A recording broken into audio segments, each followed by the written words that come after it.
e a escola.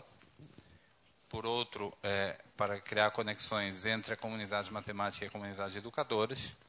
E para que essa discussão não fique num plano demasiado teórico, o modo como foi desenhado é que nós chamamos alguns colegas que participaram no projeto Klein e que vão apresentar o ponto de vista sobre o modo como esse esforço decorreu no âmbito do projeto Klein. O coordenador dessa sessão é o Victor, a quem eu peço que assuma o comando a partir daqui.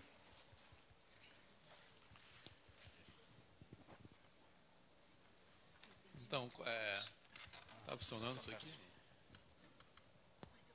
Está ligado? Isso aqui tá. Então, continuando, nessa sessão, a gente pensou nessa sessão com o objetivo de dar um panorama do envolvimento das equipes que estão trabalhando nas iniciativas do Projeto Klein no Brasil. Então, como a gente já falou aqui várias vezes, essas equipes contam com professores de educação básica, com professores do ensino superior, tanto pesquisadores em matemática como em educação matemática.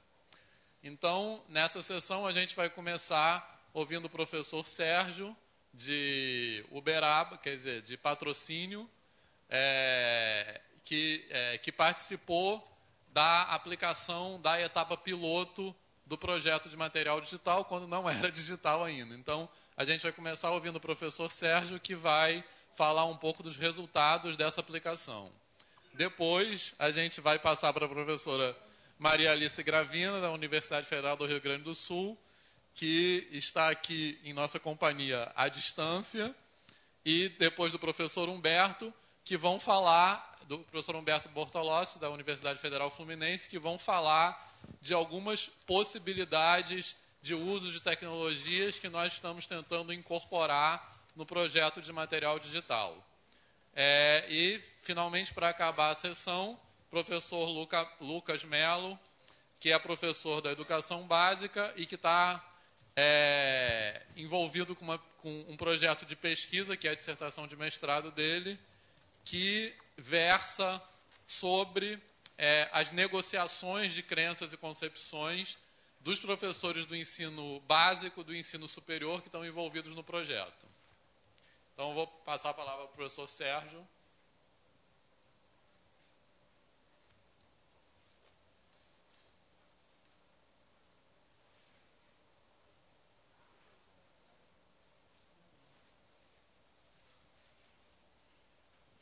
Boa tarde a todos. Eu vou falar um pouquinho para vocês sobre a implementação do projeto piloto, da etapa piloto do projeto Klein, do livro didático para o ensino fundamental. Essa análise da aplicação fez parte da minha dissertação de mestrado. Então, o que eu vou contar para vocês hoje foi um pouco do que eu vivi durante a aplicação e durante o treinamento para essa aplicação. Inicialmente, eu vou falar para vocês um pouco sobre como eu fui convidado para participar do projeto. Eu fui convidado pelo professor Vitor, através da professora Marcela. Eu cursava o Profmat, na época, e sou professor do ensino fundamental, do ensino médio, no interior de Minas. Então, a professora Marcela me perguntou se no ano seguinte eu teria condições de trabalhar com o 6º ano. E eu disse que sim, eu pegaria o 6º ano. Então, fui convidado para participar da etapa piloto, a aplicação dos 2 primeiros capítulos. A princípio, tínhamos a ideia de aplicar os 3 primeiros capítulos, mas acabamos por optar em aplicar os 2 primeiros capítulos, capítulo 1 e o capítulo 2 do 6º ano. Eu trabalho numa escola pública, chama Escola Dalva Stella de Queiroz, e nesse ano, no ano de 2013, nós tínhamos 126 alunos matriculados no 6º ano, e distribuídos em 4 turmas. 2 turmas no período da manhã, 2 turmas no período da tarde. Eu fui o professor da turma do período da manhã, 6º 1 e 6º 2, e tive uma colega que participou comigo no período da tarde, dando aula para o 6º 3 e 6º 4, a professora Marta. E também gostaria de deixar registrado que, em Patrocínio, nós tivemos um apoio muito grande da Superintendência Regional de Ensino, de Educação, e também contamos com o apoio fenomenal da supervisora, que nos deu um suporte pedagógico durante toda a aplicação. Planejamento para poder aplicar a etapa piloto começou aqui no Rio de Janeiro. Nós tivemos uma oficina. Tivemos uma oficina em janeiro de 2013. Nessa oficina nos foi passado o material. Nós ficamos aqui 3 dias discutindo os exercícios, revisando todos os exercícios. E voltamos para as nossas respectivas cidades para poder aplicar o material. Até então nós não conhecíamos o material, era tudo muito novo. Então precisou de muito estudo, de muito esforço. E precisou de que a gente mudasse bastante a nossa visão sobre a educação e a metodologia com que nós trabalhávamos. O perfil do aluno do 6º ano, essa é a escola Dalva Stella de Queiroz, a escola que eu trabalho. E o perfil do aluno do 6º ano, ele é um pouco diferenciado em relação aos demais anos. Ele chega no 6º ano, ele não está ainda no ritmo das séries finais do ensino fundamental. O primeiro problema é porque ele está acostumado a ter uma professora apenas. Então, nos 5 primeiros anos, ele tem uma professora. Essa professora, ela ministra todos os conteúdos. E, às vezes, eles têm uma professora de educação física, às vezes tem de ensino religioso, mas, normalmente, é uma professora para todos os conteúdos. Então, eles sofrem um baque muito grande quando chegam. São vários professores, várias disciplinas, troca de horário, muitos livros, ritmos diferentes de aprendizagem, e isso faz com que eles, no início, estranhem um pouco.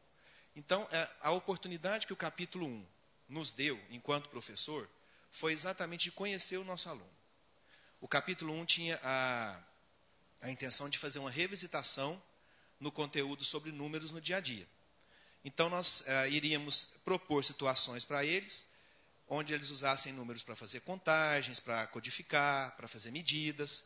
E como as atividades permitiam que nós tivéssemos um diálogo muito próximo com o aluno, e basicamente o aluno não tinha como errar, as opiniões deles eram escutadas, a gente ouvia as opiniões, depois chegava num consenso e formulava as respostas a partir do consenso de todas as respostas, os alunos criaram uma autoestima muito grande. Então, eles já começaram a ver a matemática de uma forma diferente. Porque eles acharam que a gente ia chegar no primeiro dia e passar continha no quadro. Passar continha de arme e efetue, continha de somar, e, na verdade, não. Foi uma discussão em cima de como usar os números, para que os números são usados, e isso fez com que nós tivéssemos um contato bem próximo com os alunos. E eles, assim, ao final disso tudo, eles acho que gostaram tanto da ideia de produzir matemática e não pegar a matemática pronta, que o próximo capítulo que eu vou falar, que foi o capítulo de números, eles simplesmente, o capítulo de geometria, eles simplesmente adoraram. Com relação ainda ao capítulo 1, um exemplo de atividade que gerou bastante discussão, engraçado, nós planejávamos as atividades, 2, 3 atividades por aula, e às vezes ficávamos 2 aulas com a mesma atividade.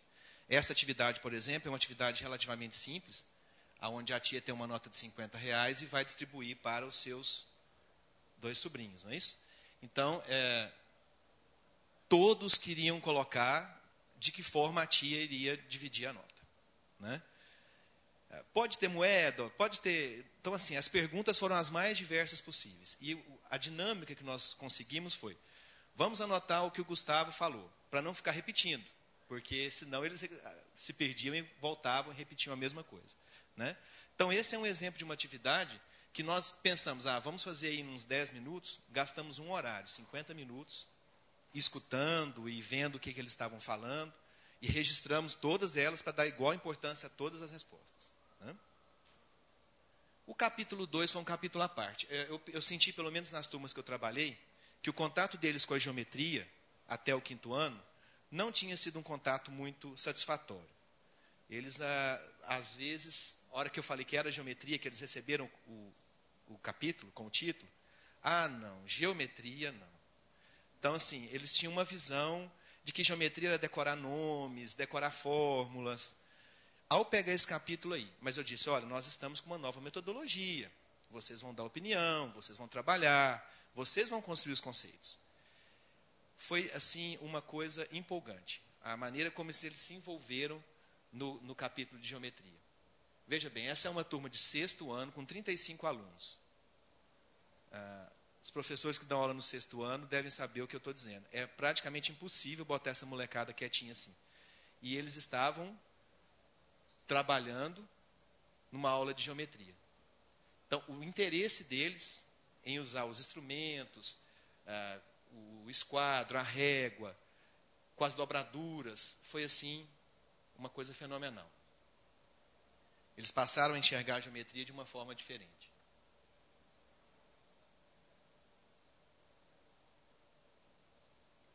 Com relação às atividades preferidas, estava comentando hoje mais cedo com alguns professores, me assustou muito, a hora que eu fui fazer a pesquisa, verificar que Minas é um estado privilegiado em relação à educação.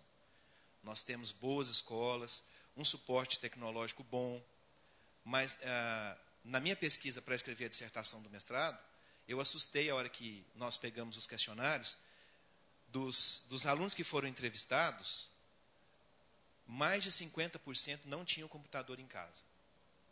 E alguns que tinham computador não tinham internet. Então, quando eu levei eles, a gente fazia em período alternado. A turma da manhã estudava à tarde, a turma da tarde ia para o laboratório de manhã. Alternávamos período. A hora que eles foram para o laboratório e viram GeoGebra, que eles puderam trabalhar com GeoGebra, eles tinham feito já com esquadro, com régua, com dobradura. Então, foi unânime que essa atividade do GeoGebra foi a preferida deles. E a gente começou ensinando, dando os primeiros passos, mas eles são bem espertos em relação a isso. E logo, logo já estavam trabalhando sozinhos. Então, as atividades com GeoGebra no laboratório. As atividades com dobradura também chamaram bastante a atenção deles. Acho que eu voltei aqui. Então, as atividades com dobradura.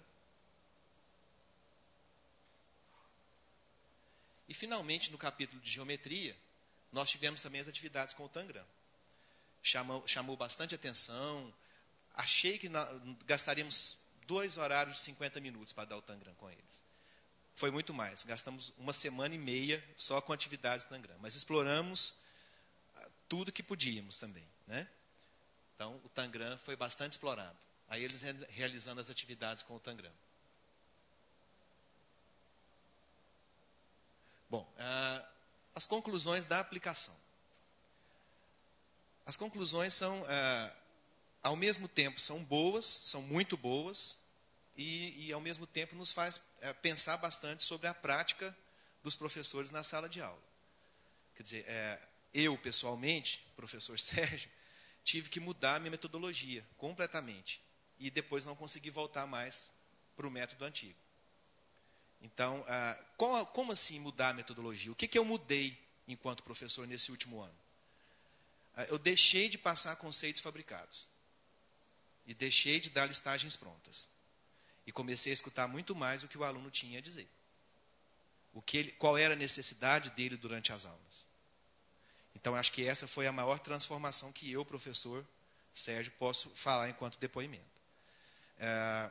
Mas, com relação ao que eles estudaram, eu acho que, de tudo, o que mais me chamou a atenção é a autoestima dos alunos. Nós tínhamos aproximadamente 35 alunos por turma,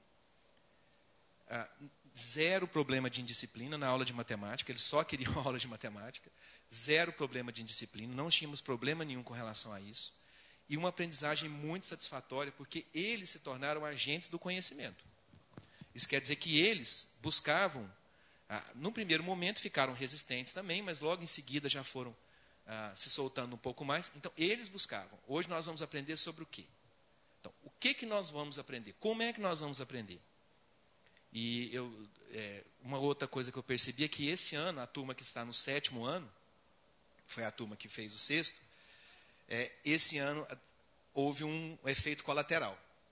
Porque, infelizmente, a professora que está no 7º ano agora, ela, por motivos dela lá, não teve a visão que nós tivemos, não quis participar conosco, ela é da escola, mas não quis participar, e ela está tendo problemas assim bem complicados com os alunos. Porque os alunos, como forma de rebeldia, estão indisciplinados na aula dela.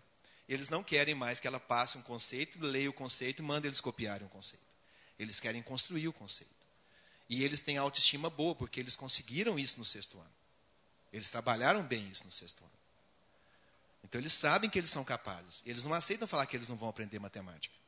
Falar que matemática é difícil para eles, porque eles aprenderam no 6º ano.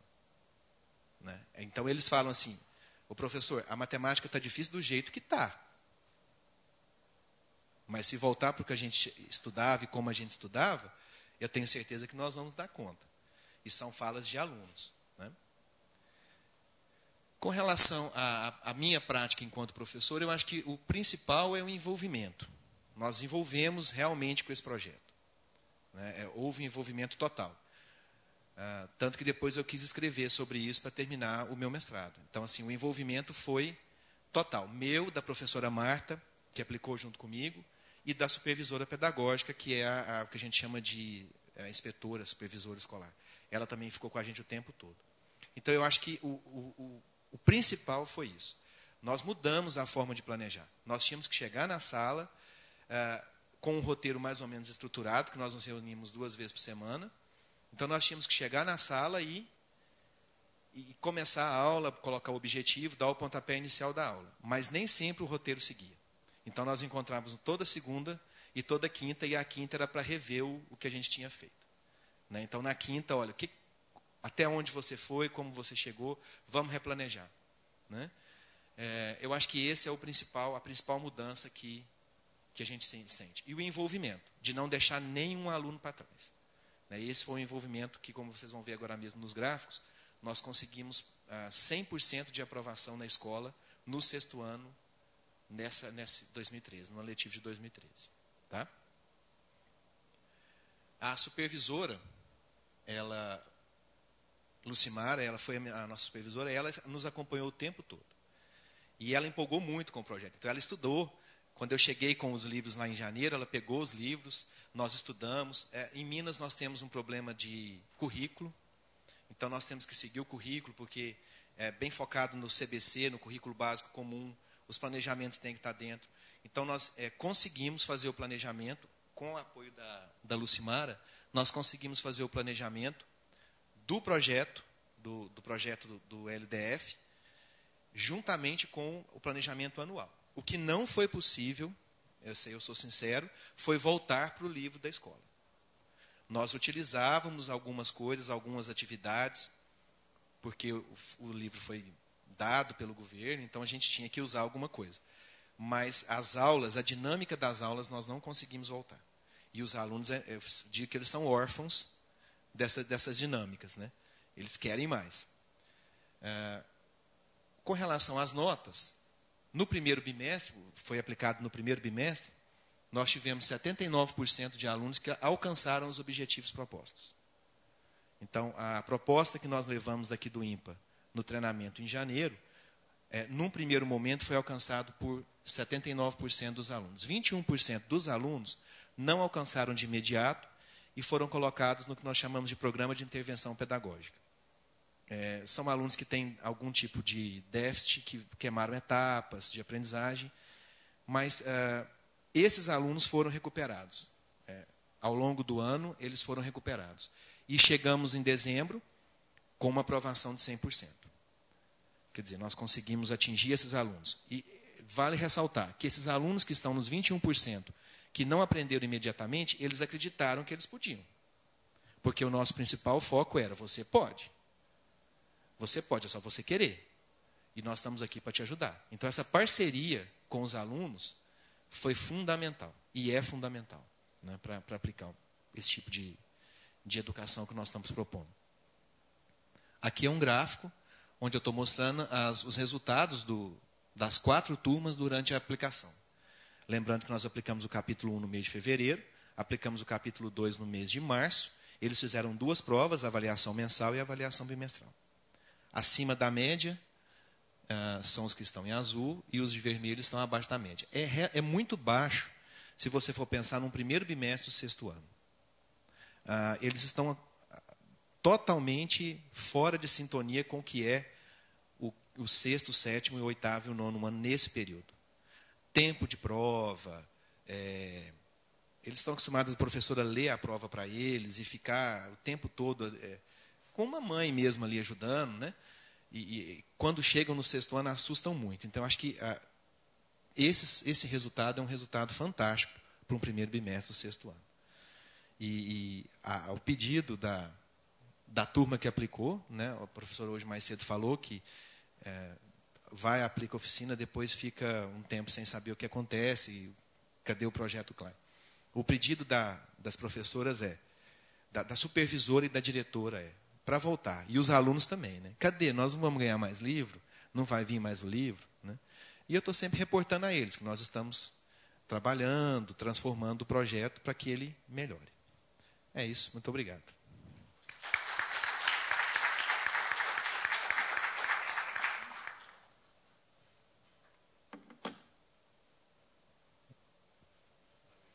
Obrigado, Sérgio. Vamos passar agora a professora Maria Alice, que vai participar conosco lá de Porto Alegre.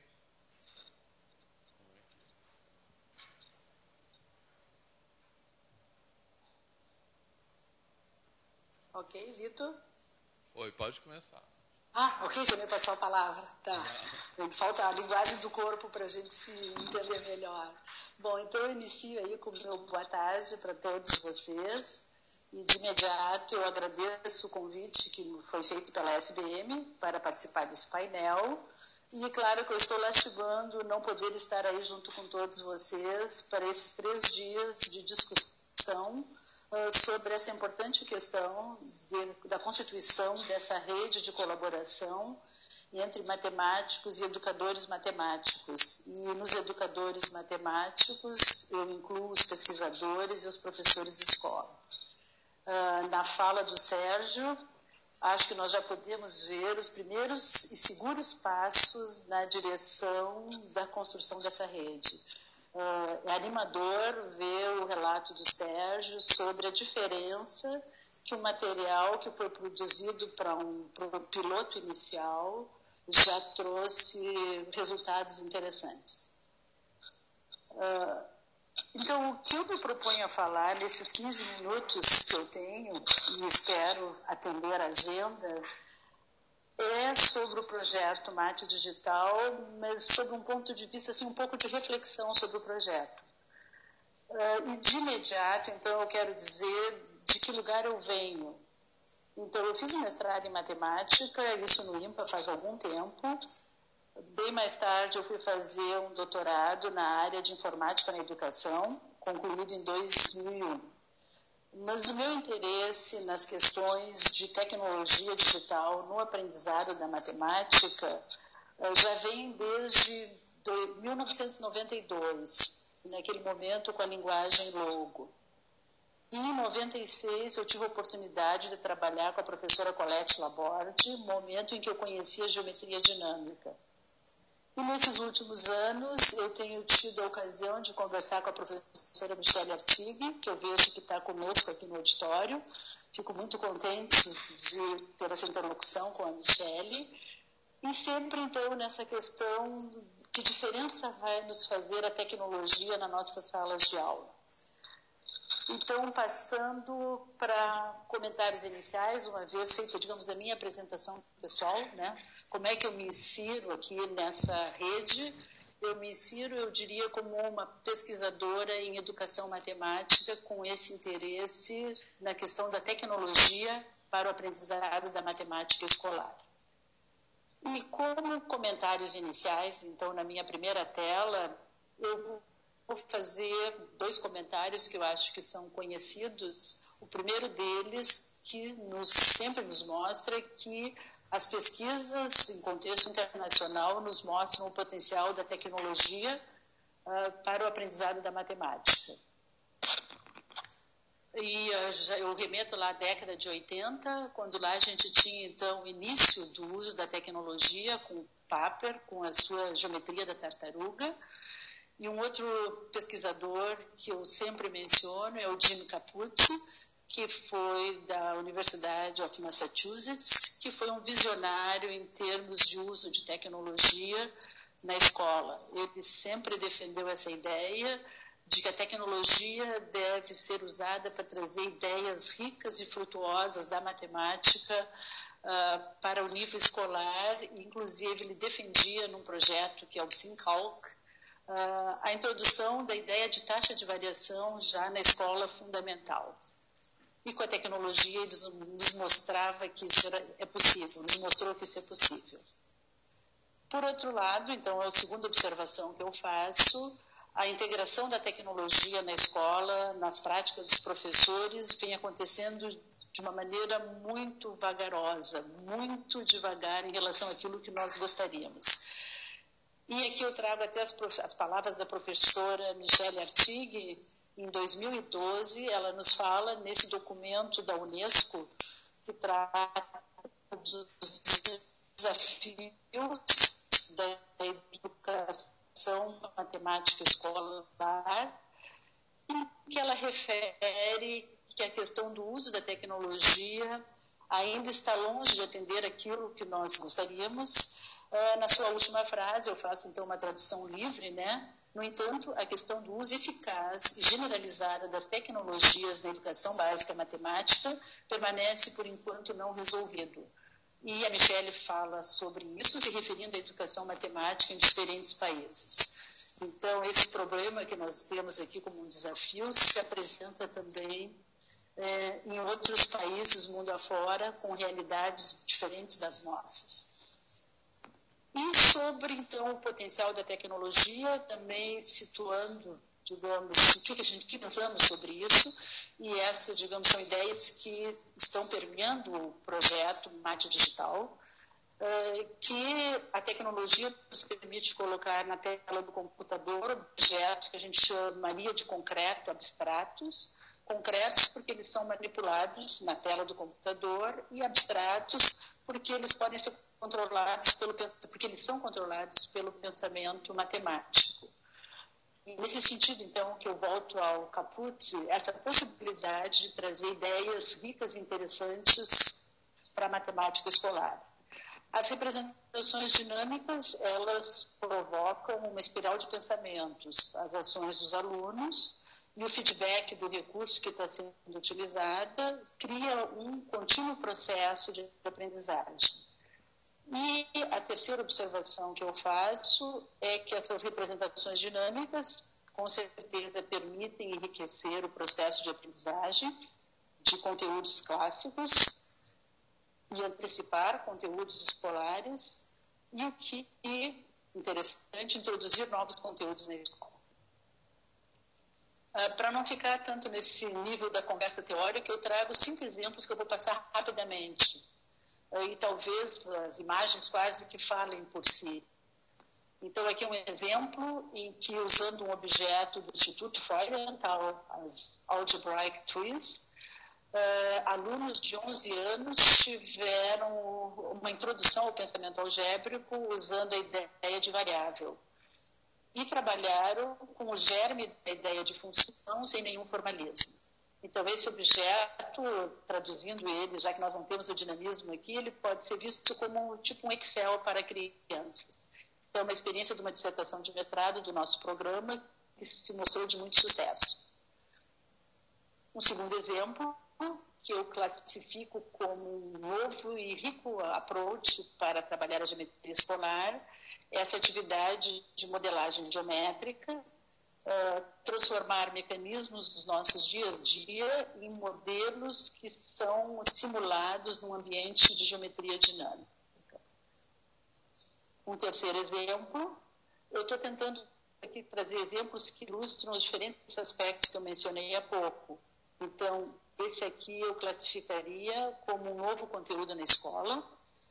Ela é uma atividade que tem um caráter lúdico e que nós já fizemos experiências com alunos de ensino fundamental e mostrou de muito sucesso, que são números que comandam pontos. A ideia germe que nós temos aí é a ideia de representação paramétrica de uma curva e ela provoca a leitura algébrica de curvas no plano. Então, aqui é uma brincadeira que um único parâmetro comanda diferentes pontos do plano, que desenham segmentos em diferentes posições, e no final se completa uma figura, que tem seus elementos sincronizados. Eu abro um pequeno parênteses, eu não sei, a transmissão está funcionando legal, pessoal, tranquilo? A fala, muito rápida, tranquilo? Bom, qualquer coisa aqui no chat, por favor. Um quarto exemplo, que trata, então, da geometria dinâmica e funções, é uma nova approach para o estudo de funções com uma possível antecipação de conteúdo. Nós diríamos que nesse formato é um conteúdo que normalmente é trabalhado no ensino médio, que nós poderíamos trazer para o ensino fundamental. E o último exemplo é um exemplo de novo conteúdo na escola, diferentemente do anterior, que fala das representações paramétricas de curvas. Essa ideia de fractal num software que eu não sei se é de conhecimento de vocês aí do auditório, mas que é o Chapari, que eu digo que é uma bela exemplar de um software que permite trazer para a escola ideias que de outra forma não seriam possíveis de serem trabalhadas. E aqui, no ensino fundamental, porque é uma interface, o software tem uma interface que pode ser visto quase como um jogo de interações de simples regras, então são regras que vão sendo aplicadas recursivamente, ou ele pode ser trabalhado também sob um ponto de vista mais abstrato, que seria com as interações de matriz 2x2.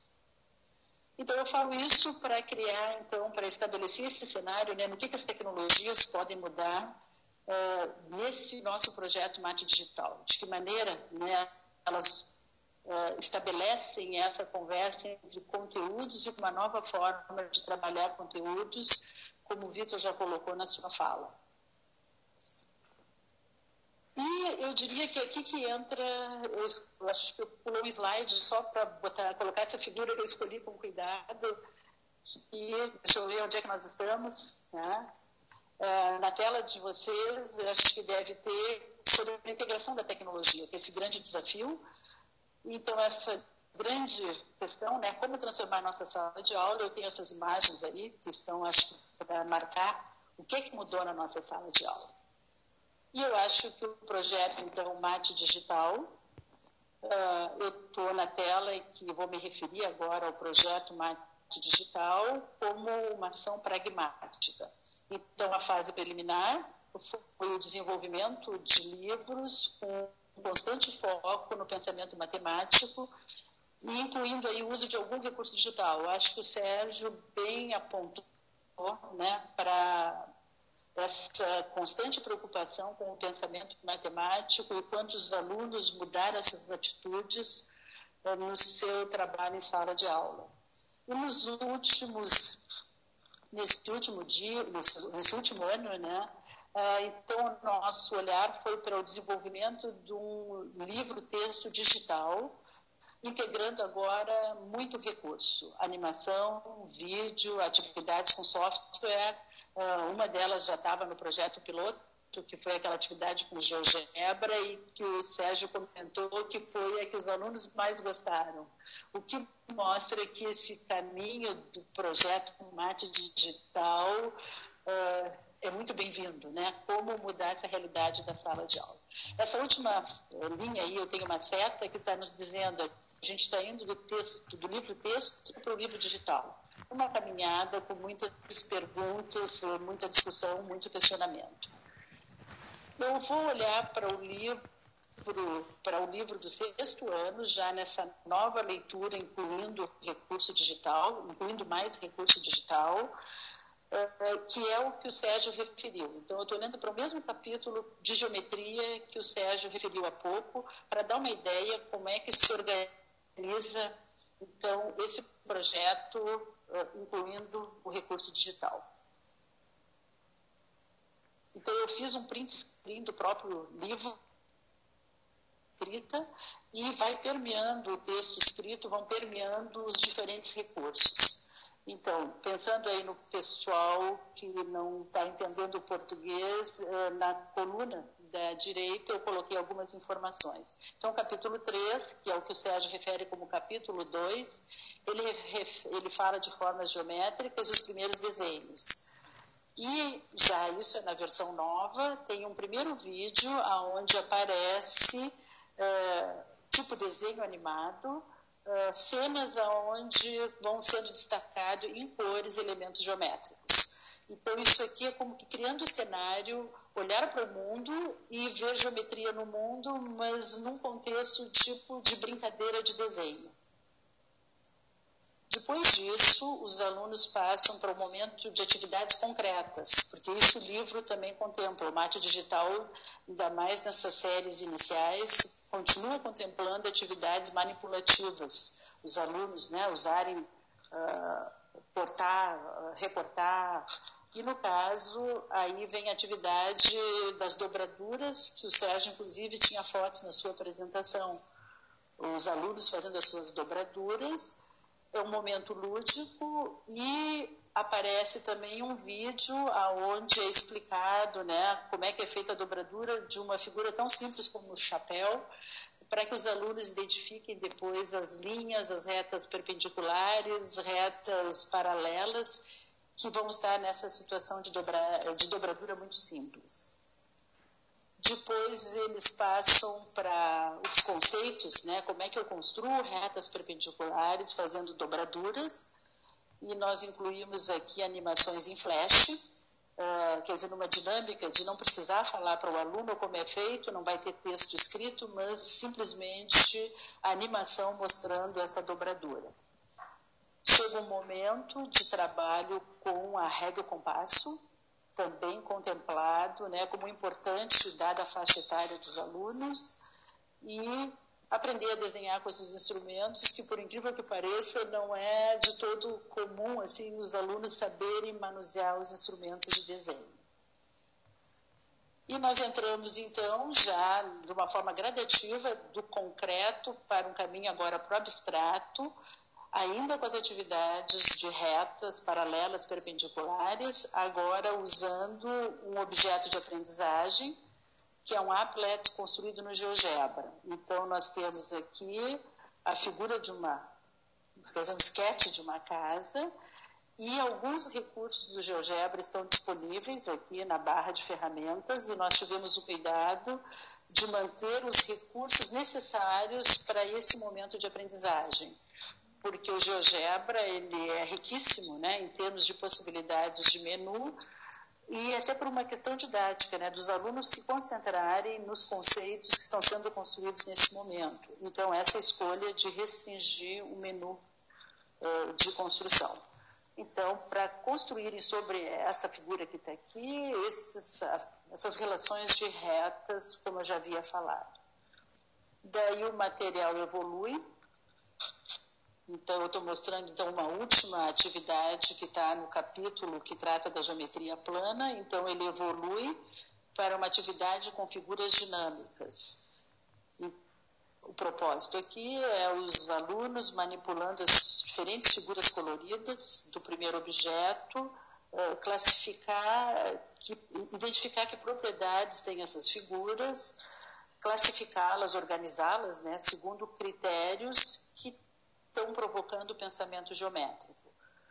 Idem no segundo objeto, manipular elementos do círculo e estabelecer relações. Aqui os objetos, de novo, são applets que foram feitos no GeoGebra. Então, a ideia do Mate Digital é incorporar, na medida do possível, muitos objetos que são de fácil construção. Até os nossos professores, parceiros de equipe, eles mesmos podem produzir os materiais, e assim que nós estamos, digamos, trabalhando no projeto. Eu vejo que o meu tempo está se esgotando, e então o que eu tentei fazer aqui nessa caminhada breve, né, vindo das questões do que é o potencial da tecnologia, situações que nós pensamos que podem ir para o livro escolar. Aqueles 5 exemplos que foram apresentados já foram discutidos como possibilidades para o livro digital, trouxe esse retrato, né, do que está acontecendo no momento, através desse capítulo de geometria, que é o mesmo que o Sérgio utilizou, mas ainda na versão preliminar. E eu acho que eu finalizo, então, fazendo 3 observações, tá? Que já foi dito anteriormente, mas que o objetivo do projeto Mate Digital é produzir material didático que provoque nos estudantes um pensar matematicamente. E a tecnologia digital pode muito nos ajudar nesse propósito. E também é importante destacar que a construção desse material depende de uma interlocução perene com os professores de escola. Eles estão sendo grandes participantes da equipe, professores de escola, estão sendo parceiros extremamente importantes. E assim como o Sérgio falou do seu aprendizado nessa constituição dessa nossa rede de cooperação, eu também quero falar do meu aprendizado, né? Aprendizado de ouvir, ver junto com os professores das escolas a realidade que nós temos lá, o material que é adequado. Às vezes nós, na universidade, pensamos que um tipo de atividade vai ser adequado e o professor de escola está sendo um importante sensor nessas nossas... Sensor no sentido digamos, adequar o que nós estamos pretendendo, de sensibilidade, é isso que eu queria falar, sensibilidade para que a gente possa adequar a proposta. Então, esse é um dos pontos. O outro ponto um outro objetivo, eu diria, do projeto é a formação profissional, a contínua formação profissional dos professores de matemática, e isso o Vitor também comentou. E eu não posso deixar de falar no terceiro ponto, mesmo sabendo que ele não é pauta de discussão no workshop, mas é uma realidade a ser mencionada, que se faz urgente a implementação de melhores condições de trabalho para os nossos professores da educação básica. Eu falo sobre isso de um lugar de professora formadora de professores e vejo muitos dos nossos ótimos futuros professores trocarem, digamos, a sua primeira ambição profissional por um outro tipo de trabalho.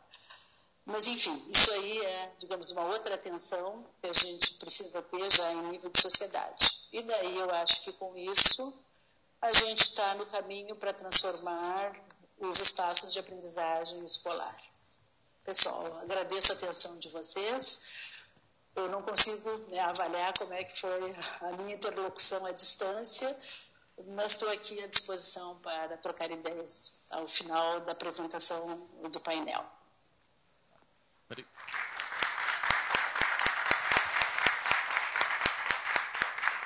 Obrigado, Maria Alice. A sua participação à distância foi ótima. A transmissão estava clara, a sua apresentação foi brilhante. Vamos passar a palavra agora ao professor Humberto.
Alô, alô. Boa tarde a todos. Né? Vou falar em português como planejado. As transparências estão em inglês, as animações estão em inglês, então vou seguir como foi pedido. Né? Muito bem. Agradeço o convite, né, da Letícia e do Vitor. Aí eu tentei entender bem qual seria o enfoque que deveria ser apresentado aqui. Né? Então, eles falaram sobre o que eu deveria falar sobre o uso de tecnologia. E lá no programa também estava dito que você teria que falar um pouquinho do seu envolvimento no projeto Klein. Então, é por aí que eu vou começar, né? Qual é o meu envolvimento no projeto Klein? Então, eu tenho 3 mini-artigos do projeto Klein. Então, tem esse aqui, que é Matriz em Imagens Digitais. Esse é um dos artigos que está no blog internacional, né? E foi traduzido para vários idiomas. Então, aqui a gente tenta ver a relação entre matrizes e imagens digitais, né? Sendo a parte mais avançada da decomposição SVD. O segundo artigo é sobre a lei de Zipf e outras leis de potência em dados empíricos, né? Então, é muito conhecido que a gaussiana é onipresente, né? Menos conhecido é o fato de que distribuições dadas por leis de potência também são onipresentes. Então, nesse artigo, a gente mostra onde esse tipo de distribuição em estatística aparece em fenômenos empíricos, né? E a terceira fala sobre números aleatórios, pseudo-aleatórios, né? O artigo até provoca o leitor para saber o que é realmente um fenômeno aleatório, né? O que não é nada trivial. Aí fala como os computadores geram números pseudo-aleatórios e aí aplicações em geometria, em probabilidade geométrica, método de Monte Carlo e estereologia, né? O curioso é que todos esses 3 artigos, né, eles nasceram de softwares educacionais. Então, houve um projeto do MEC para elaborar conteúdos digitais para o ensino médio, né? E aí 3 deles a gente viu que dava, tinha samba para gerar artigos do Klein, né? Então foi isso que a gente fez, né? Por esse motivo é uma coincidência, né, que o Félix ali não não foi pensando no Félix Klein, né? Eles são xarás, mas foi uma coincidência, tá certo? E outra coisa que eu queria chamar a atenção nesse segundo desenho, aquele desenho das leis de potência, foi o próprio Klein que fez. Então tem um caderno dele onde ele desenhou essas leis, o gráfico das leis de potência, né? Ok. Sim. Ops. Aqui. O meu segundo envolvimento é no projeto da escrita do livro digital. Então, eu faço parte da equipe RJ03, tá certo? Que começou com 3 professores universitários e uma professora do ensino básico, né, que é a Priscila. E agora o time corrente, né, o time atual, tem 2 professores do ensino básico e 2 professores universitários, né? E o enfoque do nosso grupo era na parte de geometria espacial. Então, eu optei por participar de uma equipe de redação de um assunto, né? Então, meu envolvimento é esse. Eu escrevi alguns artigos para o projeto Klein e também participo da elaboração do livro digital. Muito bem. Falar do uso de tecnologia é um assunto antigo, né? Desde o primeiro ICME, lá em 1969, tem uma referência sobre o uso de tecnologia no ensino, né? E também tem muita pesquisa, né? Periódicos, livros, congressos. Então, eu vou centrar a minha fala aqui em como que a tecnologia pode promover os objetivos do projeto Klein. Quais são os objetivos? Estão aqui, né? Relacionar uma visão ampla da matemática ao conteúdo e abordagens do currículo no ensino básico e nas licenciaturas, né? E também fornecer recursos para fornecer aos professores, né? Mostrar para os professores a estrutura, profundidade, conexões, vitalidade, aplicabilidade, beleza e valor da disciplina matemática. Então, vou mostrar para vocês, como o tempo é curto, 2 exemplos. Então, um exemplo que gerou uma vinheta Klein, e o outro exemplo que é o que a gente trabalhou dentro do livro didático. Então, fiz um vídeo aqui. Um segundinho.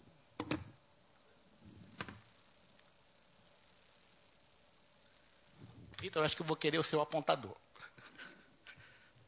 O meu morreu. Obrigado. Então, olha só, esse é um dos programas que a gente desenvolveu Obrigado.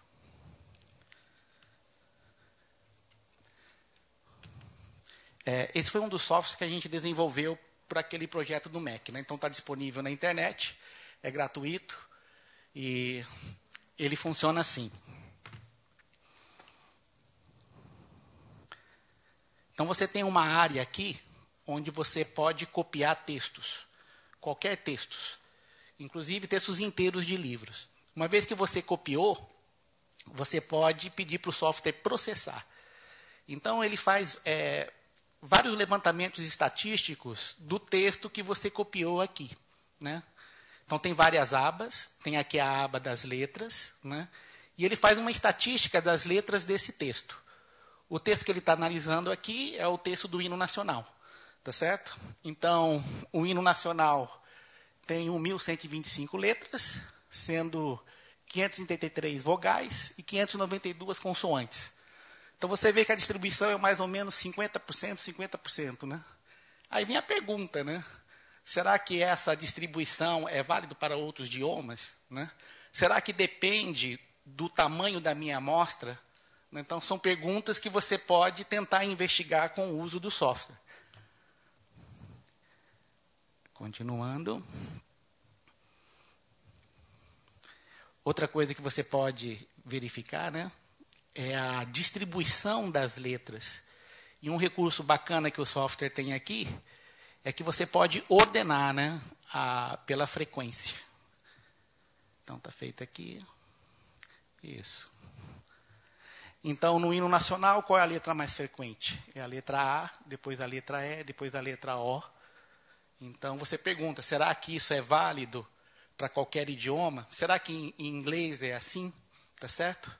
Daqui você pode conectar com criptografia, né? Por exemplo, a maneira de criptografia de César, que faz uma permutação das letras, né? Uma permutação das letras não troca a frequência da letra mais frequente, né?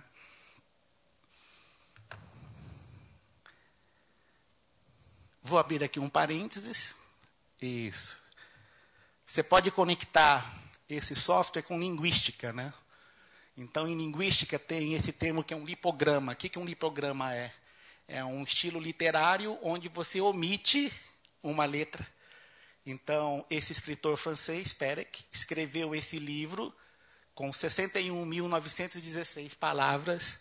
Nenhuma delas tem a letra E, que é a letra mais frequente do idioma francês, né?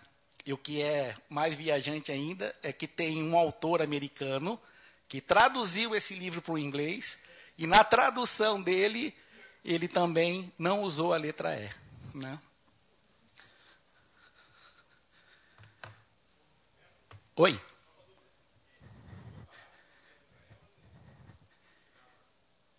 Não, são palavras... Primeiro que é um texto que faz sentido. Não é... Tem que ser um livro, tem que contar uma história. Conta uma história, tá certo? E aí ele só usou palavras do francês que não tem a letra E. Então, por exemplo, com os alunos, a gente pede, tenta montar um liprograma em português. Tenta montar uma página com um texto coerente, né, que faz sentido, sem a letra A, que é a letra mais frequente, né? Então, tem essas restrições literárias, né? Ou só escrever palavras que têm o mesmo número de letras. Então, tem um grupo de linguistas que gosta desse aspecto matemático da linguística, né? Aqui. Muito bem, vai continuar aí. Isso. Tem outra aba aqui, que é a aba de dígitos. Então, veja só, no hino nacional não tem dígitos. Não aparece nenhum número no hino nacional. Por outro lado, você pode usar esse programa para fazer a estatística de dígitos em expansões decimais. Os primeiros dígitos da expansão decimal. Então, você pode pegar aí, como foi feito com o programa, os 10.000 primeiros dígitos de π, você copia e cola lá na área e vê como que essa distribuição se comporta, né? Então, quanta coisa bacana você pode fazer com o simples ato de contar, né? Deixa eu continuar.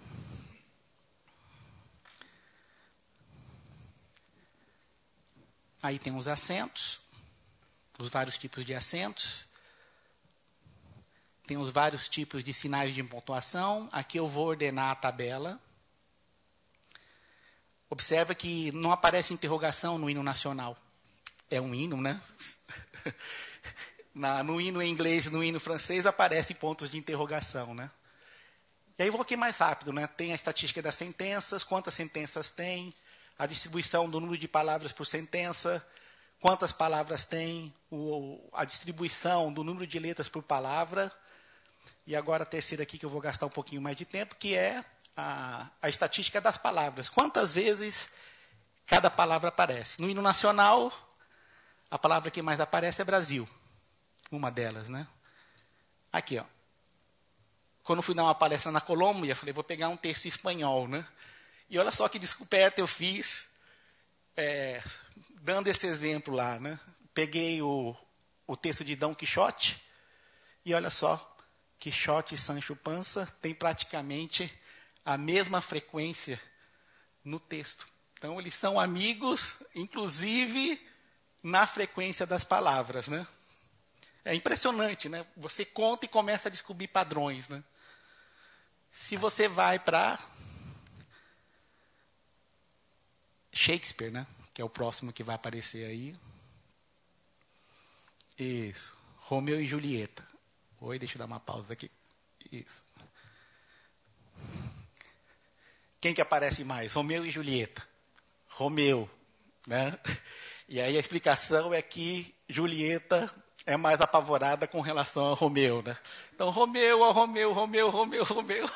Então, Julieta chama mais Romeu do que Romeu chama Julieta, né?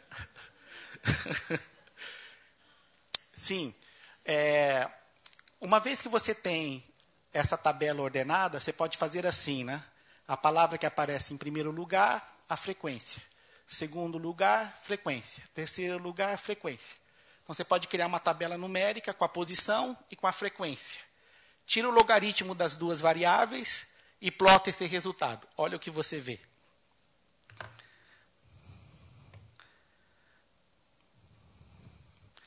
Vai ver o gráfico aparecer daqui um pouquinho. Esse aí, ó. Deixa eu dar uma pausa aqui.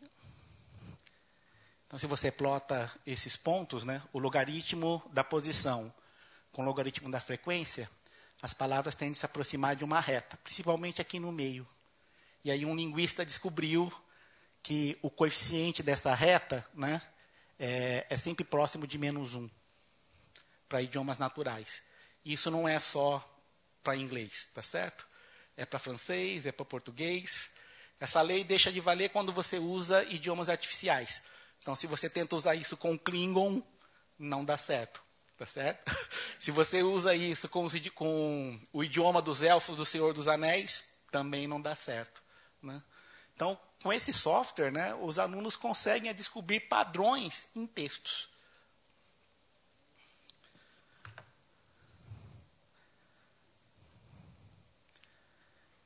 E aqui tem um último módulo, né, que a gente acrescentou recentemente, que é o crescimento do vocabulário, né? Então, você vai lendo um livro, conta as palavras que você está lendo e conta as palavras diferentes que você está lendo, né? O gráfico que você vê é esse aí, né? Então, com pouca leitura, você praticamente leu, sabe todas as palavras que vai precisar no texto, né? Uma curva com crescimento muito descendente, né? Ok. Então, impressionante, né? Como estava dizendo, um software que simplesmente faz uma contagem tem tantas conexões, né? Tem tantas ramificações. Então, essa aplicação contemporânea de matemática é desconhecida para a maioria dos professores, né? Tem um aluno do Profimat que aplicou isso com alunos, né?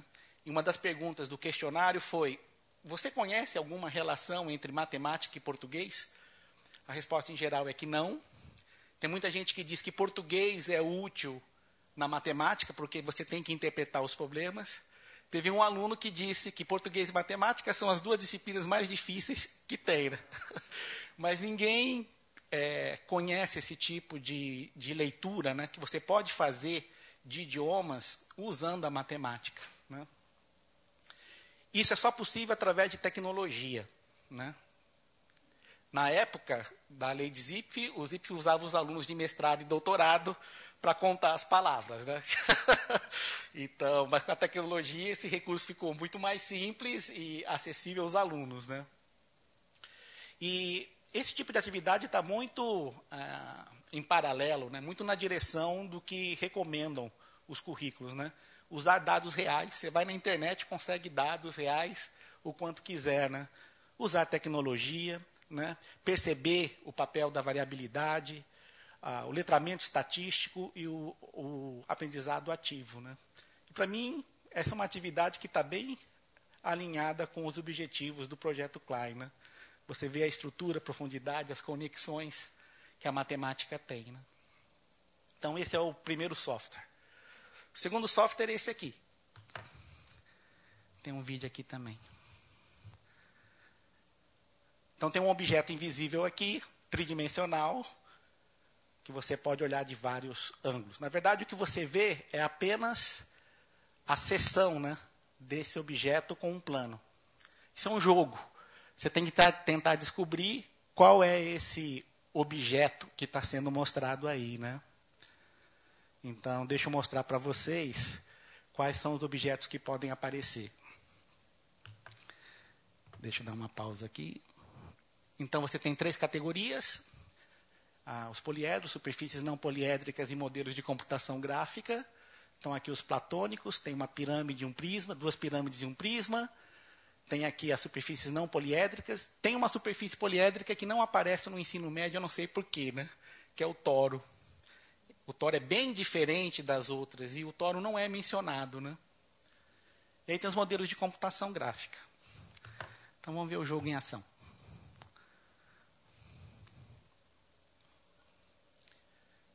Então, vão identificando aí, memorizando os sólidos. Isso. Bom, esse objeto, não sei se vocês lembram, é um tetraedro regular. Ele verifica a resposta, está aqui. Ó. Aí o usuário pode clicar aqui e ver que, de fato, os níveis que ele estava vendo antes eram compatíveis com o objeto. Outro desafio. Que objeto é esse? Que objeto é esse? É um prisma, né? Então está ali. É um poliedro. E aí vai colocar aqui está ali. O prisma. Muito bem. Vamos ver se vocês conseguem adivinhar o próximo. Vou lhe mostrar.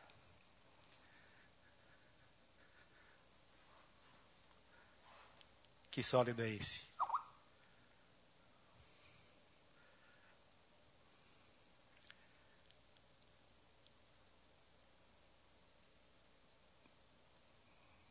Aqui eu vou errar de propósito, tá certo? Se eu errar uma vez, ele diz que errou, tente de novo. Se você errar 2 vezes, ele dá uma dica. Então eu vou dizer que é uma esfera. 1 vez, 2 vezes. Quando você erra 2 vezes, ele coloca 10 cortes, 10 seções juntas. E aí, que objeto é esse? Pois é, só que ele está colocado de uma forma não usual, né? Então está aí, é um tetraedro.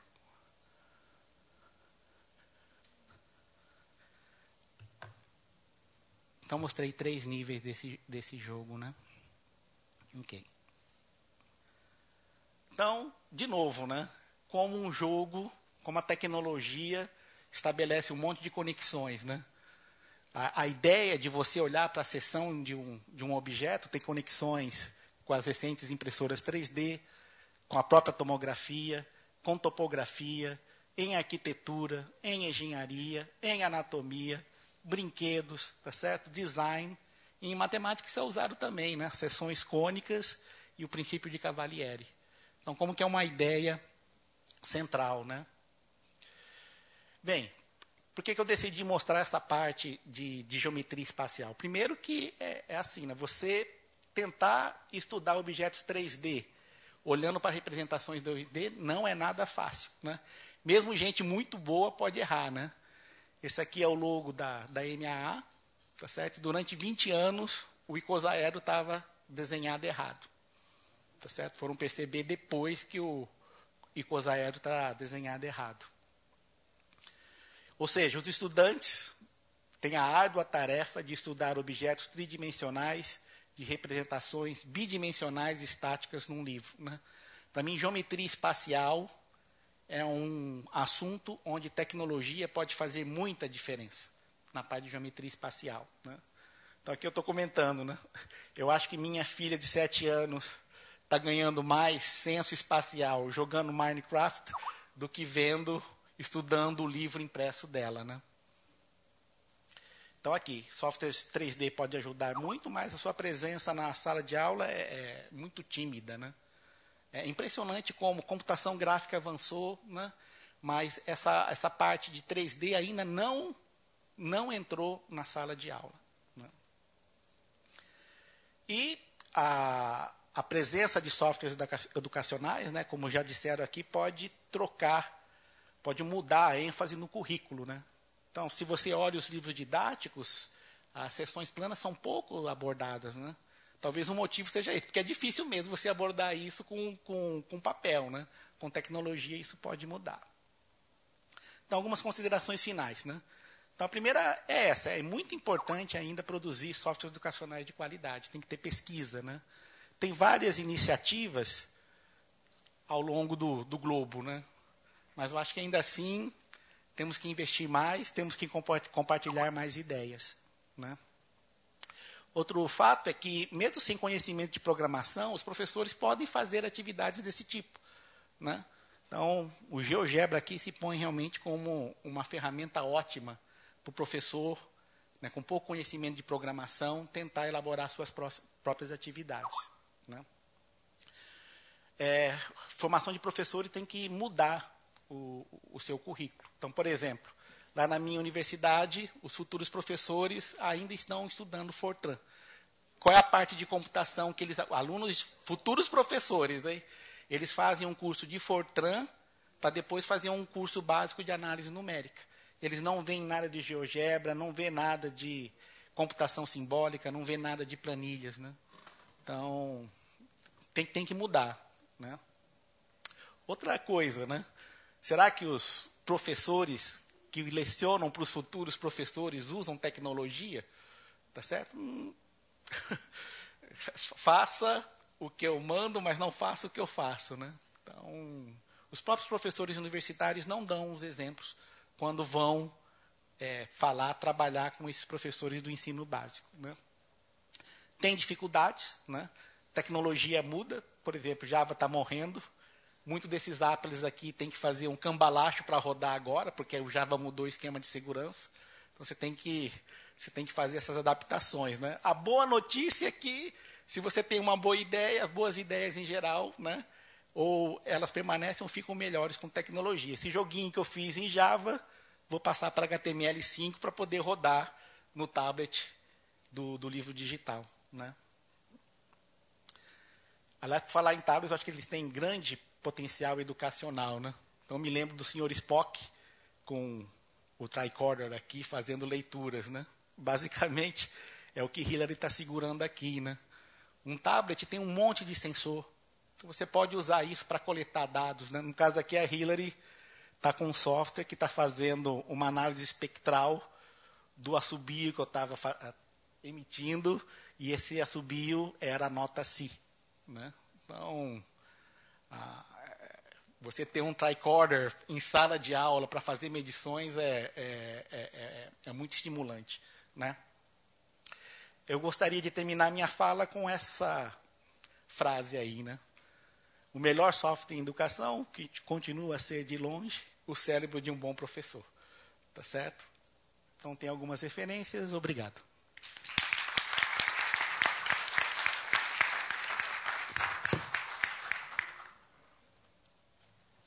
Obrigado, Humberto. Vamos agora, Lucas.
Bom, boa tarde a todos. Já foi dito hoje, né, ainda sobre o projeto MAT Digital não tratar apenas do desenvolvimento de material. Tem várias ações paralelas ao desenvolvimento do material que são importantes desde a formação do professor até as implicações de tecnologia, como o Humberto trouxe agora, por exemplo. E a gente passou a ter um olhar de pesquisa sobre o desenvolvimento do MAT Digital. Sob orientação do Vitor, eu venho desenvolvendo uma investigação como aluno de mestrado da UFRJ. E essa investigação, a gente pretende estudar matemática científica e matemática escolar entre os professores envolvidos no projeto MAT Digital. Então, a gente se concentra no estudo de saberes, crenças e concepções desses professores nessa construção coletiva do livro. Esses 3 eixos são os norteadores da minha pesquisa, que inicialmente a discussão de matemática científica e escolar está implícita na filosofia do projeto, dialogando universidade e escola por meio da heterogeneidade entre os participantes. Os saberes dos professores, a gente se concentra nos saberes da prática do professor e na escolha do que deve ser incluído nos livros digitais e também levando em conta algumas particularidades dos professores, que são exatamente suas crenças e concepções, tanto da sua formação quanto da sua atuação docente. Na parte de matemática científica escolar, a gente está interessado em discutir a matemática, a construção da matemática como disciplina escolar, indo além das prescrições curriculares, né, considerando que a matemática como disciplina ela tem uma influência direta dos agentes da educação, que são professores e alunos envolvidos, e a gente considera também o livro-texto, né, o livro didático, como o importante constituinte da matemática escolar, no sentido de guiar e balizar as ações desse professor. Um pressuposto nosso no trabalho é a dupla descontinuidade identificada pelo Klein, que já foi citada aqui hoje, que seria essa alienação entre escola e universidade e a falta de diálogo entre essas duas instâncias. E o projeto tem a intenção de promover um pouco desse estreitamento. Dentro dessa ideia, a gente tem a matemática elementar como partes essenciais da matemática que passam por um processo de translação histórica até estruturar a matemática como um todo. Nesse processo, a escola vai assumir uma autonomia na criação dos próprios processos de produção de conhecimento. É diferente de uma concepção verticalizada da educação que toma a matemática científica como a fonte privilegiada de conhecimento e a escola teria o papel somente de didatizar esse conhecimento e levá-lo até a escola. Esse esquema mostra um pouco desse processo de elementarização que o Klein propõe, que possibilitaria uma visão panorâmica da disciplina a partir dessas partes essenciais que estruturam o todo. E essas partes essenciais são estruturadas pela matemática elementar. É importante destacar aqui que a matemática elementar não é o que a gente chama de matemática escolar, apesar de que grande parte da matemática elementar é exatamente o que está na escola. Essa passagem mostra como Klein identifica essa autoria da escola na produção dos conhecimentos próprios. Ela estabelecer essa autonomia e fazer parte desse processo de elementarização do conhecimento. Como referencial teórico na pesquisa, eu utilizo o Schumann, principalmente com a expressão saber pedagógico de conteúdo, que foi inaugurado por ele nesse artigo de 86. Sobre o saber pedagógico de conteúdo, a gente considera como um saber próprio do professor, uma construção autônoma do professor, que é um olhar sobre o conteúdo direcionado a ensiná-lo. Então, é um saber que vai agregar de forma indissociável conhecimento de conteúdo e conhecimento de pedagogia. A discussão geral, né, o nosso objetivo geral de pesquisa é justamente possibilitar um pouco do estreitamento entre a universidade e a escola, a partir da discussão promovida a forma como é montado o comitê de redação, por exemplo, no projeto, é uma montagem intencional de forma a compor professores da educação básica do ensino superior, e esse diálogo seria promovido justamente nessa estruturação, e contribuir também para a formação do professor e para a sua prática, através dessa junção dos comitês, da integração dos comitês. Na pesquisa, a gente está interessado exatamente nessa heterogeneidade da composição. A gente considera que a sala de aula está refletida no livro justamente a partir do saber prático do professor e as negociações de conhecimentos, saberes e crenças na construção coletiva do livro. As questões de pesquisa que a gente considera inicialmente são essas duas, que como esses processos de negociação das equipes, dos comitês de redação, como se dá esse processo de negociação de saber, crença e concepção na construção coletiva. E a segunda questão de pesquisa é como esses processos de negociação interferem nos próprios saberes, na crença e na concepção de matemática científica escolar dos integrantes. Na investigação, a gente utilizou a metodologia da pesquisa participante, que eu sou integrante do comitê de acompanhamento. Então, nas atribuições do comitê, eu já tenho, junto com a equipe, um olhar um pouco amplo do projeto. A gente acompanhava algumas equipes de perto. E também as discussões que aconteciam tanto nos fóruns de discussão quanto nos fóruns de trabalho. Depois a gente fez um desenho de uma estrutura, uma entrevista semi-estruturada, que foi realizada com 5 integrantes de 2 equipes diferentes. Essa entrevista a gente adotou como uma espécie de piloto da investigação principal do trabalho. E depois das entrevistas foram feitas as transcrições e a gente tirou algumas unidades de análise que consideramos importante para continuar seguindo na investigação. E nessas unidades de análise, a gente destacou por que ensinar matemática. Então, a gente tentou apreender um pouco das concepções dos professores, do porquê eles consideram importante ensinar matemática na educação básica. A segunda unidade são as relações entre matemática científica e escolar, proporcionada pela estruturação dos comitês. A terceira unidade, os saberes e reflexões da prática desses professores, como que eles traziam esses saberes e reflexões da sua atuação docente na construção do livro. E, por último, o livro-texto sendo construído coletivamente. Não é o objetivo da pesquisa se concentrar no fator digital do livro, mas a gente reconhece como uma importante possibilidade de pesquisa, eu vou até mencionar no final.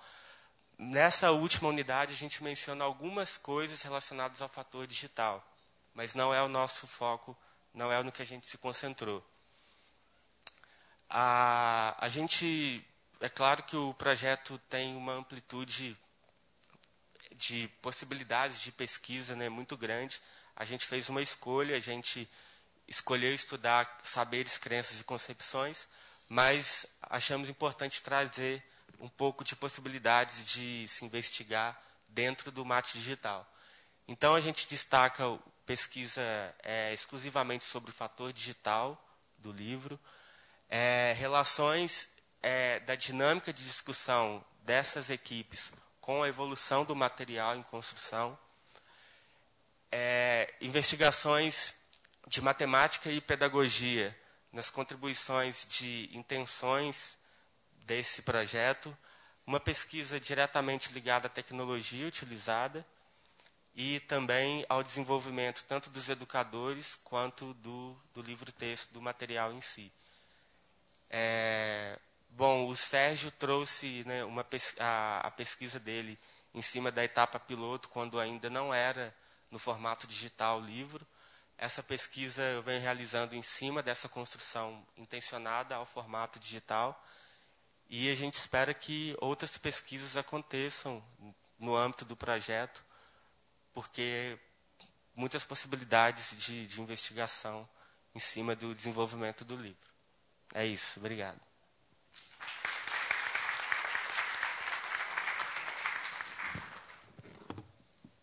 Obrigado, Lucas. Então, acho que nós conseguimos ter uma amostra assim, panorâmica dos desdobramentos desse projeto, quer dizer, desde várias facetas desse desdobramento, desde como ele tem acontecido na sala de aula, passando pelo envolvimento dos pesquisadores da universidade e da escola básica. Um aspecto importante também é como a gente está pensando que a tecnologia vai entrar no livro. Então, acho que a Maria Alice e o Humberto deram exemplos bastante felizes de como a gente acha, como a gente vê os potenciais das ferramentas tecnológicas no livro e até como as coisas que estão acontecendo nesse projeto levam a diversas questões de pesquisa, né? Como o que o Lucas mostrou apenas um exemplo de uma delas. A gente pode olhar isso por diversas outras prismas do ponto de vista da pesquisa que pode ser desenvolvida a partir daí. Então, agora vamos abrir para perguntas.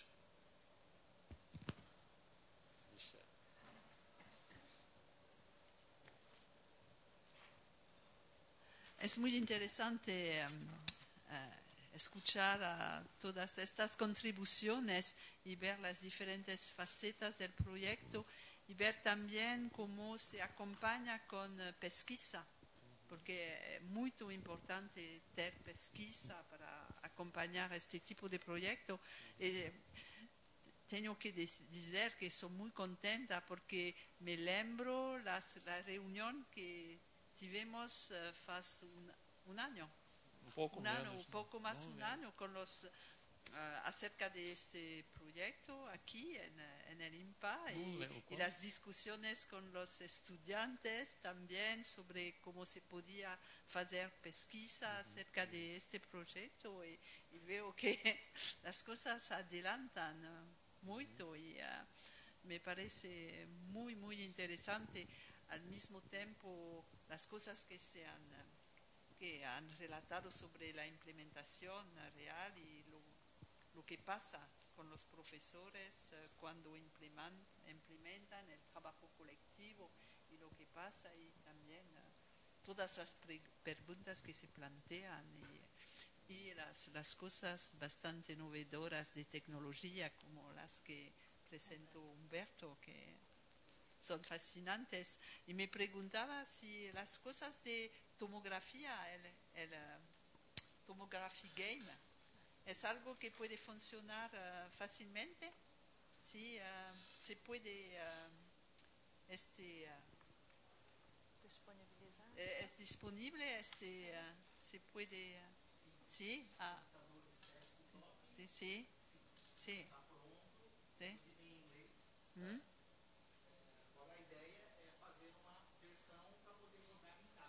Ah, ok. Sí, sí. Pero en computadores funciona? Sim, com Java. Sim. Então tem que ter o Java, tem que dar permissão de segurança agora. Eu confio nesse site. Então tem um endereço lá, aí dá para acessar perfeitamente. Sí. Sí. Y el otro con el análisis de los textos es también muy interesante porque para implementar cosas de estadística que se hacen, comparar los idiomas que con alumnos muchas veces se hace a mano para comparar y en Francia es usual tomar el texto de Perec porque cuando se lee una página del texto de Perec nunca uno piensa que falta la letra E, no se nota que falta. El texto corre tan naturalmente que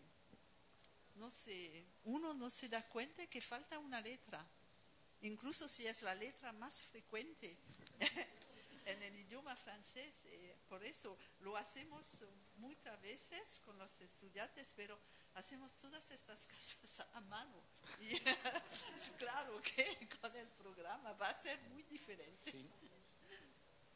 O jogo da tomografia, eu estava te dizendo, nós ainda não conseguimos fazer funcionar no tablet, mas a equipe técnica está mais... O que fazemos também é comparar um texto literário e um texto científico e mostrar que en un idioma dado, porque los alumnos piensan que los textos literarios tienen una frecuencia de letras muy diferentes de los textos científicos. Y comparamos también textos antiguos y textos modernos. Y cuando se hace con el Romeo y Juliette de Shakespeare en inglés y se compara con un texto de Feynman, son casi las mismas frecuencias.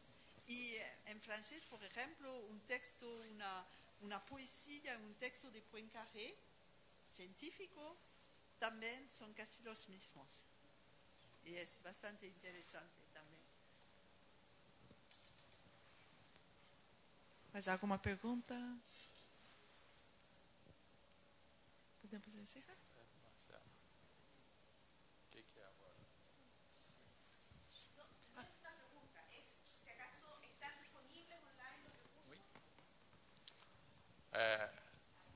Estão disponíveis online o que lo que ensinou ele. Uhum.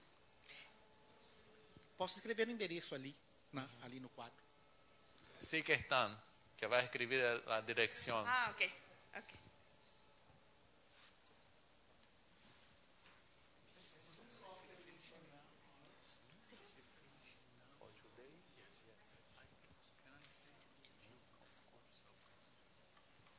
A pergunta a respeito do mate digital, porque toda vez que a gente implementa uma nova metodologia, tem material novo, didático, a gente tem que tocar no assunto da avaliação. Se a avaliação continuar sendo aquele modelo antigo, antiquadro, antigo, vai continuar dando errado do mesmo jeito. E eu fiquei curioso quando o Sérgio comentou sobre os resultados, mas não foi colocado nada a respeito da avaliação. Não sei se você poderia resumir um pouquinho como que é esse formato de avaliação, como funcionou. Acho que no caso do Sérgio não foi material digital ainda, mas foi esse material que foi... eu vou pedir para o Sérgio comentar um pouco, mas assim, esse material não digital que está aqui, né? Amanhã nós vamos olhar, discutir.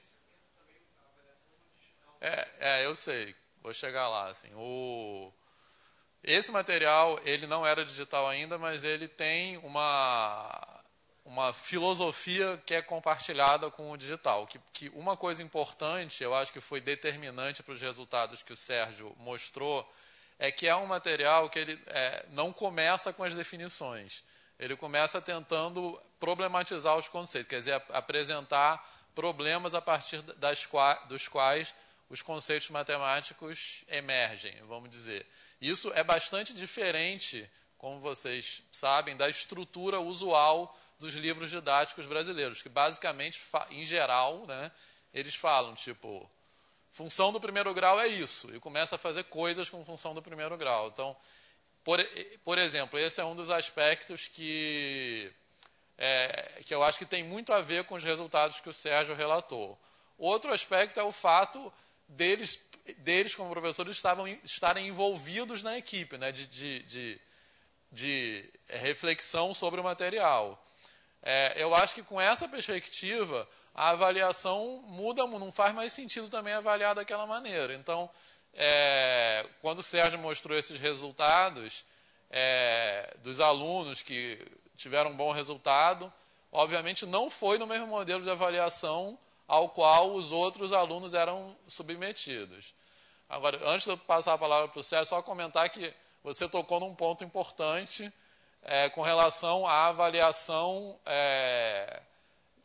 para o material digital. E é um ponto, assim, você me pegou, assim, porque, na verdade, é um ponto que nós já estamos preocupados, está na nossa lista de coisas que nós temos que pensar, mas nós não começamos ainda a pensar. Mas é uma coisa que é clara, é que se a gente está fazendo uma proposta na qual a gente quer que a tecnologia tenha um papel ensino na aprendizagem de conceitos, obviamente a avaliação também não vai poder ser a mesma, né? Porque o próprio processo de aprendizagem muda. Entendeu? Pois é.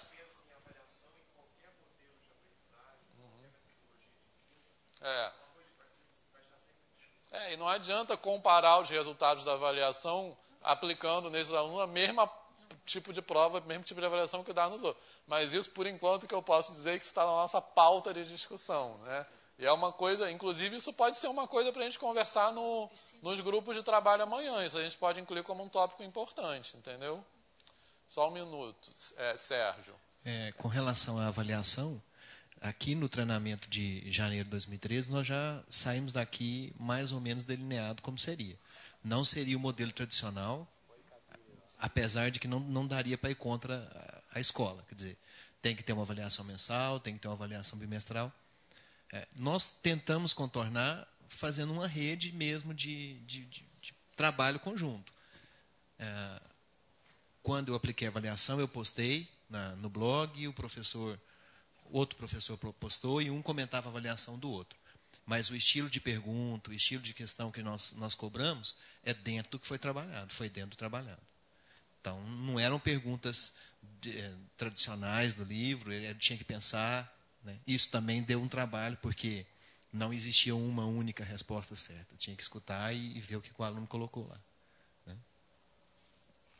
Só acrescentando isso em relação ao que o Sérgio falou, um comentário que eu queria fazer, que, pelo menos, quando eles primeiro mostraram esses resultados para a gente, um pouco nesse sentido que ele está falando, uma coisa que, pelo menos para mim, até superou as expectativas, foi um pouco surpreendente, é essa questão que eles trouxeram de que um diferencial importante do material é que os alunos se sentiam ouvidos. Isso é uma coisa que, assim, eu não esperava que isso fosse tão marcante. E foi uma coisa que apareceu em todos os lugares onde o material foi aplicado. Assim. Gamena. Bom, boa tarde. Falando um pouco sobre essa construção de redes de colaboração entre matemáticos, né? Uma coisa que me preocupa, ele falou da prática da outra professora, né?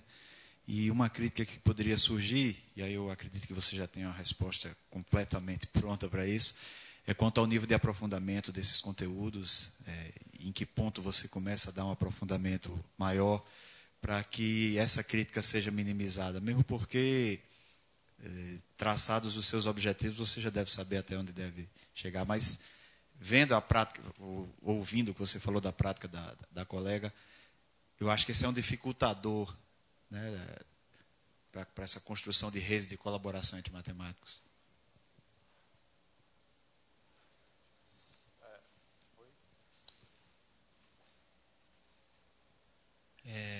Com relação ao aprofundamento, o livro impresso, assim como o mate digital, ele traz 3 sessões. E em uma das sessões, a última sessão, é exatamente o aprofundando o assunto. Aprofundando o assunto, aprofundando o tema. Não, a última sessão é organizando o que você aprendeu. Organizando o que você aprendeu. Não, aprofundando. Tinha essa sessão, não tinha? Então, chega um momento onde a gente faz a formalização, tem a definição. O problema é não começar pela definição. Isso. Não é uma coisa imposta. A grosso modo, cada capítulo do material está organizado em 3 sessões. A primeira sessão é a problematização, vamos dizer assim, a grosso modo. Tá? A segunda sessão é o desenvolvimento dos conceitos em si. E a última sessão que a gente chama de organizando o que você aprendeu, é a sistematização, vamos dizer. Sistematização também não significa que a gente está encerrando o assunto. A sistematização pode ser, resgatando o que foi tratado ali, trabalhando para o que vem adiante. Mas eu acho que, do ponto de vista dos livros brasileiros, pelo menos uma coisa que muda muito é essa estrutura. E como eu falei, os livros, em muitos casos, eles começam apresentando o conceito. A gente não começa apresentando o conceito, entendeu? Não sei o que é isso. E aí começa a fazer exercícios sobre aquilo. Entendeu? Inclusive, uma dificuldade que a colega teve foi com relação... Ela começou agora a trabalhar a área com os meninos do 7º ano. Ela falou, mas como que eu vou trabalhar a área sem colocar a fórmula? Eu quero pôr a fórmula para ele ser calculando a área. Então, aí, isso gerou bastante discussão na escola. Uma coisa que eles falaram, assim, que para mim foi bem contundente, é assim, que os alunos não aceitam mais outro tipo de... Como é que é? Eles não aceitam mais estudar dessa maneira, não tem que ser nada imposto. Né? Tem que despertar neles o interesse para o estudo. Pelo menos essa turma que participou da aplicação do projeto. Maria Alice. Cadê Caio? A Maria Alice vai fazer uma... Alessandro. É bom a gente terminar logo, viu? Mas porque a van estava marcada para 5 horas. Já deve estar esperando. Tá? A van dele. Peraí, caiu.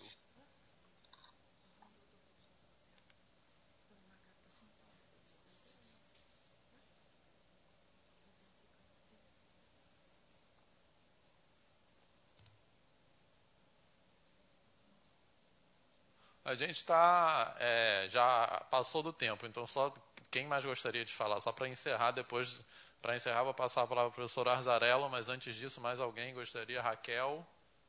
Tá, então, Raquel, pode falar, enquanto a gente tenta conectar a Maria Alice.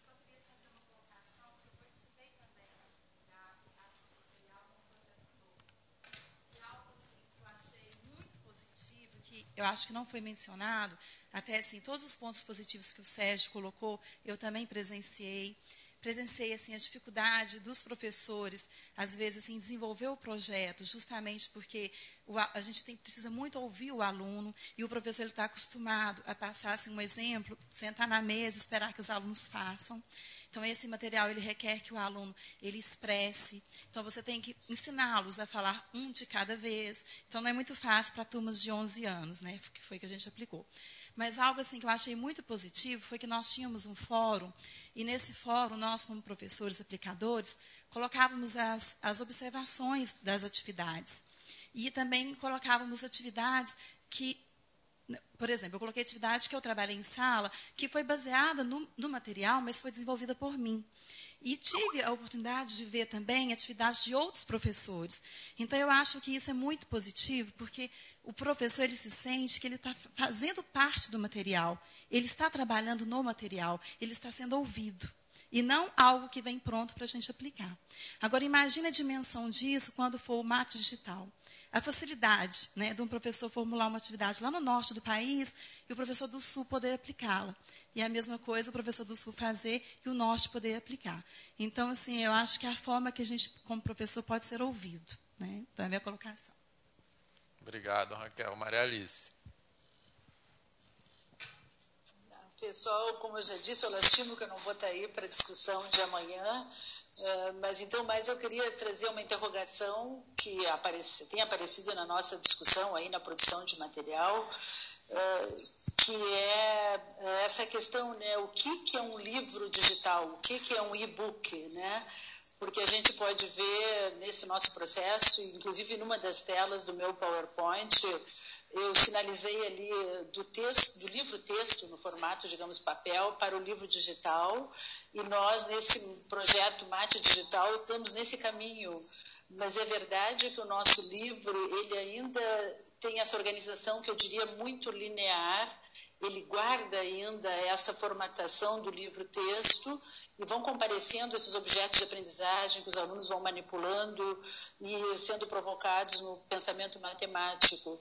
Mas eu devo dizer que eu tenho essa interrogação também, quer dizer, um material que se organize em módulos, que o professor possa caminhar de maneira diferente. Uma hora é um conteúdo que ele escolhe como mais importante, depois ele vai fazendo a sua ordem de acordo com a sua turma de alunos. Mas essa é uma interrogação. E eu gostaria, então, de finalizar comentando sobre a questão da aprendizagem, né, de avaliação que foi levantada aí no auditório. É que essa ideia de avaliação, eu acho que está muito associada ainda a essa nossa concepção que o aluno estuda para mostrar alguma coisa para o professor, né, que ele aprendeu. E eu vejo nesse uso das tecnologias que o aluno ele aprende porque ele está interessado no assunto que está na sua frente, no desafio que ele tem. Então, também acho que nós vamos viver essa transição, né? Como é que é o processo de acompanhamento desse desenvolvimento de competências dos alunos? que é diferente dessa avaliação que nós estamos acostumados a fazer, como o Sérgio já levantou aí, né? Já tiveram que repensar a maneira de avaliar. Enfim, são questões, né, que estão aí nos inquietando, e o que eu queria fazer era só esse comentário aqui à distância ainda. Tá, obrigado, Maria. Eles estão só acrescentando em relação ao que ela falou, eu estava falando com a Michelle agora há pouco, isso é uma questão que nós nos perguntamos como equipe, que nós tínhamos consciência desde o começo que nós temos que produzir um material essencialmente digital, no sentido que faça uso daquela mídia para ser um material que vá além do livro papel. Mas a pergunta é o quão longe nós podemos ir numa primeira versão, porque o que nós nos perguntamos é, se nós fizermos uma coisa que rompa completamente o paradigma do livro papel, vai ser uma coisa de muito mais difícil aceitação para o professor. Porque tira o chão do professor, coloca o professor numa posição muito de questionar a sua posição na sala de aula.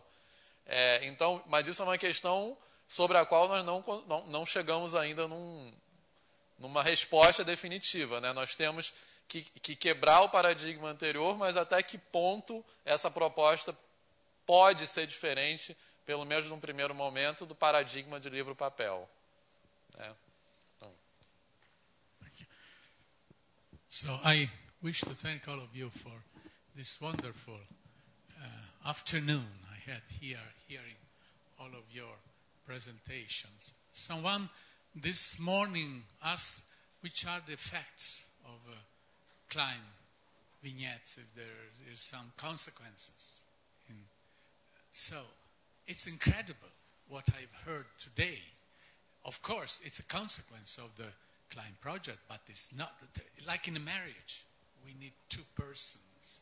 So here from the one side there is the Klein project, but from the other side there is the community of Brazilian people who are working, and there is the community of mathematicians, math educators, and teachers.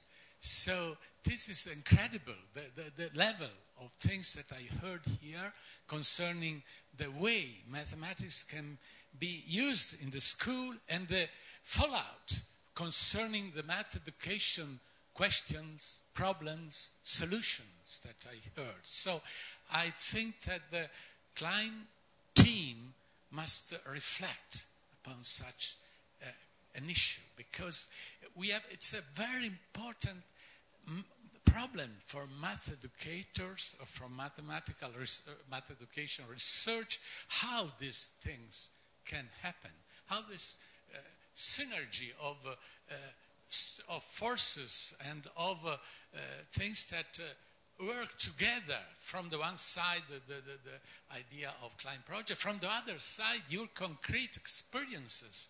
Of course, there is the structure, there are the problems of your countries from the point of view of the teaching of mathematics. There is IMPA. There is a lot of things that have happened here. But I think we have to understand what has happened here, because this is a very incredible thing that I heard, and I wish to know why it happened. So, because if we are in INICMA, we are interested in an international, worldwide way of communicating, of thinking, and of disseminating things. So this example from Brazil must be studied. So it's something which must be studied from the point of view of what happened. And so I thank you again for this, and this poses a lot of problems and of questions to study for the ICME team. So thank you, everybody. I was very happy to hear you. I'm sorry I'm not grasp all your words. I try to understand, of course. I know it's not so clear everything to me, but what I saw and what I tried to hear was wonderful. Thank you again.